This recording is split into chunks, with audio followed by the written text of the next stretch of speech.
Ladies and gentlemen, please welcome to the stage, Kash Patel.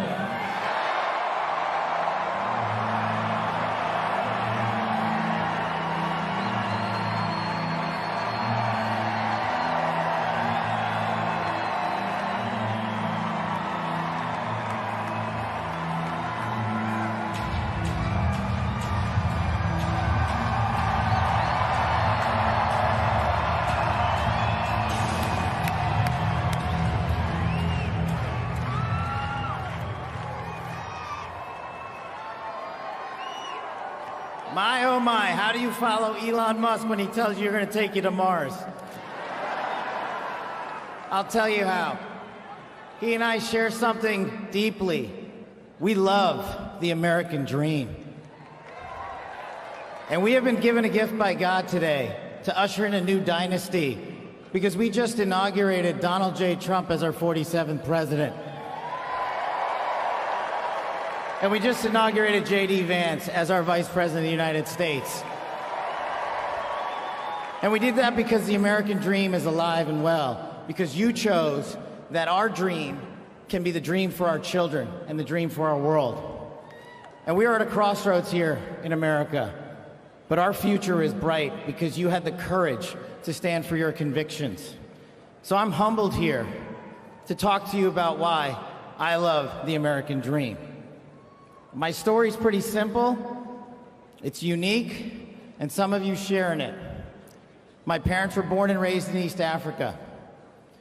My father in the 1970s fled a genocidal dictatorship in Uganda, where he saw 300,000 of his countrymen murdered, where he saw what lawlessness would do if it was allowed to break through the system of constitutional justice. He fled, like so many others. He married my mother. They moved here. They waited in line. They stood in line because the American dream was worth standing in line for.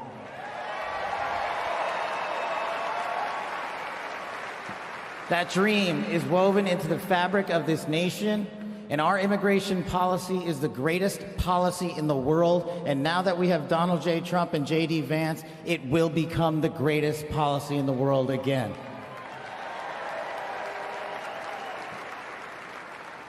But dreams and hopes aren't enough, my friends.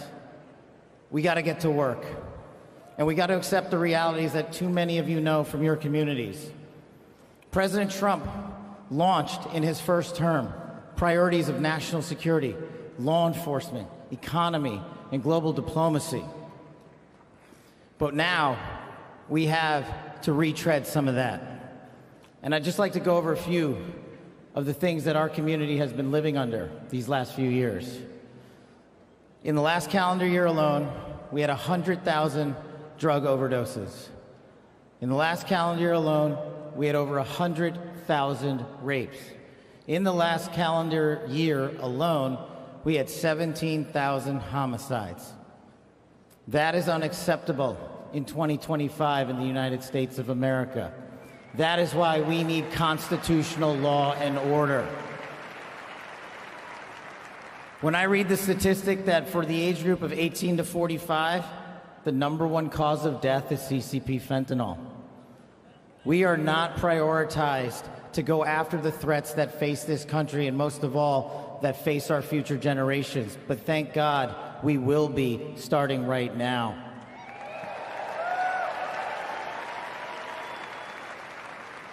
President Trump and J.D. Vance's leadership and administration will usher in the priorities that I cherished during my 16 years in government service.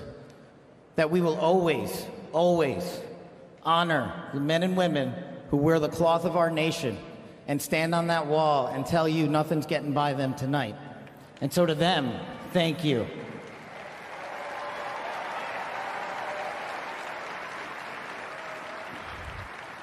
To our teachers and our frontline workers and our first responders, y'all choose to show up every single day for our children, for our communities, and we will now show up for you. Thank you for keeping us safe.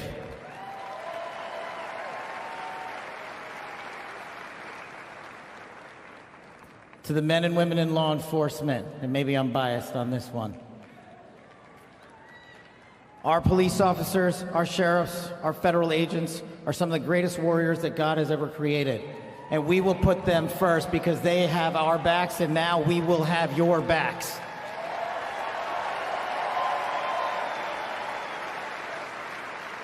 I am standing here because of the American dream. I am not standing here because of the color of my skin. I'm standing here because I earned my right on this stage, and you earned your right to be here with me.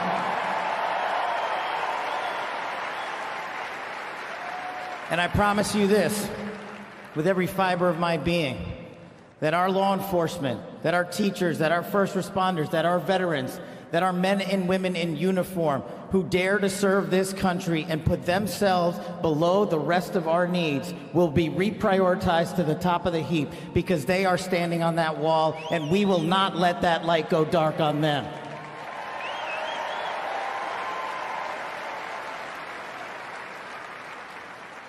Whether I was a national security prosecutor, a public defender, President Trump's deputy director of national intelligence, his chief of staff at the Department of Defense, or so many other roles that I was humbled and privileged to serve when I swore an oath to that Constitution, which I hope to do so again one day soon.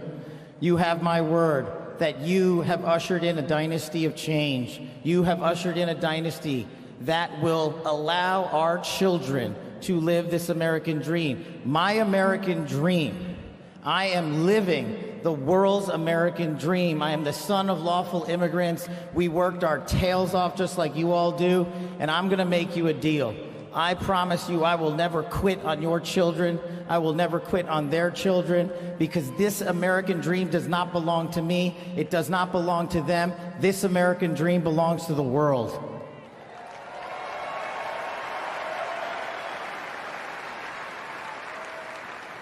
So in closing, I just want to tell you this. It's pretty cool to be speaking in Capital One Arena right before the boss.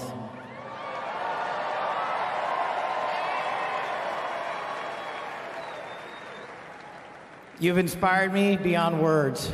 Your love, your devotion, your commitment to our country, everywhere I go, shows us that we are not only the beacon of hope, but we are the land of constitutional justice. We are the land under Donald J. Trump and J.D. Vance, where we are going to end the two-tier system of justice. We are going to remove the weaponization of the intelligence community for political purposes. And we are going to put the men and women of America first.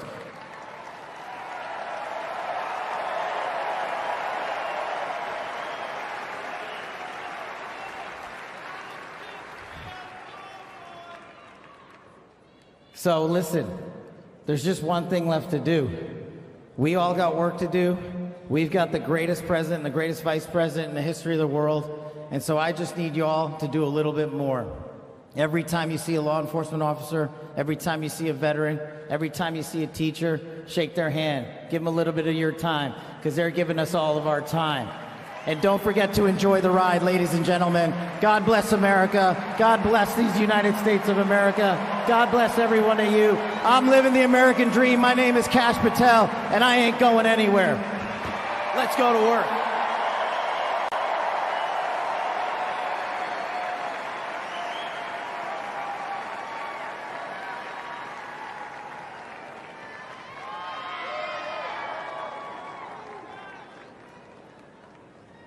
Ladies and gentlemen, please welcome to the stage, Dan Scavino.